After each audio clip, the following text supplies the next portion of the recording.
Welcome to A Guide to Every Deck in Modern. Today we're taking a look at Amulet Titan. Amulet Titan is one of the format's premier decks and comprises 1/3 of the complexity triad made up of Hardened Scales and Lantern. Amulet Titan is a ramp deck that utilizes the synergy between bounce lands, Amulet of Vigor, and extra land cards like Azusa to power out Primeval Titan. It will then win via either pumping Titan's power to lethal or by using the synergy between Valakut and Dryad of the Elysian Grove. Amulet Titan has the distinction of playing more lands than any other deck in the format, usually around 34. This is necessary for the many extra land cards in the deck and to enable the bounce lands, since you can't keep a hand that only has bounce lands. Amulet Titan has many combo lines, synergies, and corner cases that I'll be going very in-depth on. The deck is extremely complicated to pilot, requiring a lot of math on how much mana you can generate both now and on future turns depending on land and spell sequencing. However, do note that while this video can serve as a guide, you won't really understand how to pilot the deck without practicing it yourself. Amulet of Vigor can untap a bounce land before its bounce trigger resolves, allowing you to tap it for mana before returning either itself or another land to your hand and then replay it using extra land cards. The mana you generate increases by +2 for every additional amulet and extra land card you control. If you don't find Amulet, the deck becomes much more of a ramp deck than a combo deck. Once you cast Primeval Titan, you can tutor for either Valakut plus Handwar Battlements or Slayer's Stronghold plus Boros Garrison to give it haste. You can then attack for lethal or close to lethal damage by finding Valakuts or Sunhome to give Titan double strike. The sequences are as follows. If you don't have Dryad, Titan finds Boros Garrison and Slayer's Stronghold. Amulet untaps both, you activate Stronghold to give Titan +2 and haste. If you have more than one amulet, you can do so multiple times. With Garrison's bounce trigger, return a different land. Attack with Titan, finding Sunhome and Vesuva, which copies Boros Garrison. If you have 2 extra mana or a second amulet, you can activate Sunhome to give Titan double strike. You should therefore deal 16 to 20 damage. If you do have Dryad, Titan finds Handwar Battlements and Valakut. Amulet untaps both, and you activate Battlements to give Titan haste. Attack with Titan, finding the second Valakut and Vesuva to copy the Valakut that's already in play. If you now have at least 6 lands, all of the Valakut see each other enter and trigger since your lands are all mountains thanks to Dryad. You'll get 6 triggers, which equals 18 damage plus the 6 from Titan's attack, for a total of 24 damage. The most complicated aspect of the deck is calculating how much mana you can generate both now and on future turns, taking into account Amulet of Vigor, bounce lands, extra land cards and their costs, and then sequencing your lands correctly to achieve that. The core of the deck remains the same between different builds. Where it differs is in a few flex slots, namely Explore and Expedition map, as well as exactly which lands you play. Amulet Titan suffers from the wrong half of the deck problem, where it will not draw Primeval Titan or a way to find it. This often results in having lots of mana but nothing to do with it. This is the biggest issue the deck has to overcome, and as such, there are many different cards players have tried to mitigate it. Cultivator Colossus is a large green creature that cares about lands and generates card advantage. If you have lands in your hand, it's easy to draw a ton of new cards and lands from its trigger, which becomes even better if you have an amulet to untap them.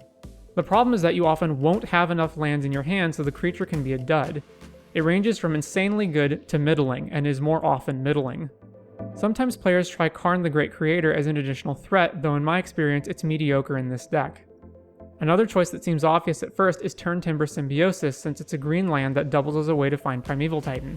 However, in my experience, it's proven to be unreliable. Assuming you cast it on turn 3 or 4, you'll have between 49 to 51 cards left in your deck and look at a random 7, which gives you an approximately 46% chance to find a Primeval Titan, which simply isn't good enough. While you can find Colossus and Dryad as well, they're just okay, and the card you really want to hit is Titan. Spending 7 mana to do nothing is really bad, especially when your odds are worse than a coin flip. Other noteworthy lands are the Seiju, which is a free answer to artifacts, enchantments, and lands. Castle Garenbrig can let you cast a Titan 1 turn earlier than you would normally be able to. Tolaria West can tutor for Summoner's Pact, which in turn gets Titan. Urza's Saga finds Amulet of Vigor or Expedition map if you need a threat. Radiant Fountain is a buffer against burn or any other damage-based aggro deck. Personally, I find it to be mediocre in any matchup except burn and would cut it entirely, especially since the format has many big hitters like Death Shadow and Murktide Regent, for which the small life gain is inconsequential. Sometimes the deck will run a fetch land in order to have a land that can trigger Valakut multiple times. I don't think it makes much of a difference one way or the other. Lastly, Vesuva serves as an extra copy of whatever you need and is instrumental in multiple combo lines. One card I've not seen players make use of is Kessig Wolfrun. I like it because it turns all your rinky-dink creatures into threats in the late game similar to Slayer's Stronghold, and it somewhat solves the wrong half problem. It's technically possible to win on turn 2, though unlikely. The sequences that you can do so are as follows. Turn 1, play an untapped land and Amulet. Turn 2, play a second Amulet and a green bounce land, generating 4 mana. Cast Azusa and replay the bounce land twice for a total of 9 mana. Or, cast Arboreal Grazer or Explore for a total of 6 to 7 mana. This is where the lines diverge depending on whether you have Dryad or not. Cast Titan and Dryad, finding Valakut and Handward Battlements, and give Titan haste. Play a non-bounce land with Dryad, you now have 4 lands in play. Attack with Titan, finding the second Valakut and Vesuva, copying the first Valakut, all the Valakuts triggered twice for a total of 18 damage, plus another 6 from Titan. Or alternatively, if you don't have Dryad, cast Titan, finding Slayer's Stronghold and Boros Garrison, pump and give haste to Titan twice. With Garrison's bounce trigger, return any land besides itself. Attack with Titan, finding Sunhome and Vesuva, copying Garrison. Give Primeval Titan double strike for a total of 20 damage. The sideboard should mostly consist of answers to the various other linear decks in the format, as well as additional threats for the grindy matchups. When sideboarding, it's usually correct to side out lands for lands and spells for spells. The exception is when you're playing a grindy matchup like Blue-White Control, in which case you can trim on lands, though you probably don't want to ever go lower than 30 lands. The cards you side out most often are Cultivator Colossus, extra copies of Azusa, Explore, Expedition Map, Arboreal Grazer and matchups that are going to go long, such as Blue-White Control, and lands which aren't critical to any synergies or combo lines, such as Cavern of Souls. Artifact and enchantment hate cards such as Force of Vigor are particularly effective against the deck since they hit Amulet, Urza's Saga, and Dryad. Other common cards to watch out for are Blood Moon and Dress Down. Tips and tricks. It's almost always correct to play Urza's Saga before any other land so that you can retrieve Amulet of Vigor as soon as possible. If you already have an Amulet or lack a Titan, Saga can find Expedition Map, which finds Stellaria West, which finds Summoner Pact, which finds Titan. Between the activations of Map and West, this costs 5 mana, so you probably won't be able to cast Titan immediately. If you cast Summoner's Pact, be aware of how you're going to pay for it. If your only green mana is being produced by Dryad or your opponent might play Blood Moon, you can hedge by fetching basic forests with Titan. Similarly, make sure you get 8 mana worth of lands if you cast 2 packs in one turn. If you cast Titan without an Amulet, or suspect your opponent has instant speed removal like Unholy Heat or Solitude, it's usually correct to grab Simic Growth Chamber and Talaria West so you can find Summoner's Pact in case your Titan dies. Expedition Map and Talaria West can find Cavern of Souls, which is important against counterspells. If your opponent is playing Spreading Seas or other land hate, wait to play Cavern of Souls until the last possible moment. Similarly, against decks running answers to Amulet, such as Prismatic Ending, depending on the map, it may be worth waiting to cast Amulet until your combo turn. It's nearly always correct to keep a bounce land in hand for explosive turns with Amulet or to trigger Valakut multiple times.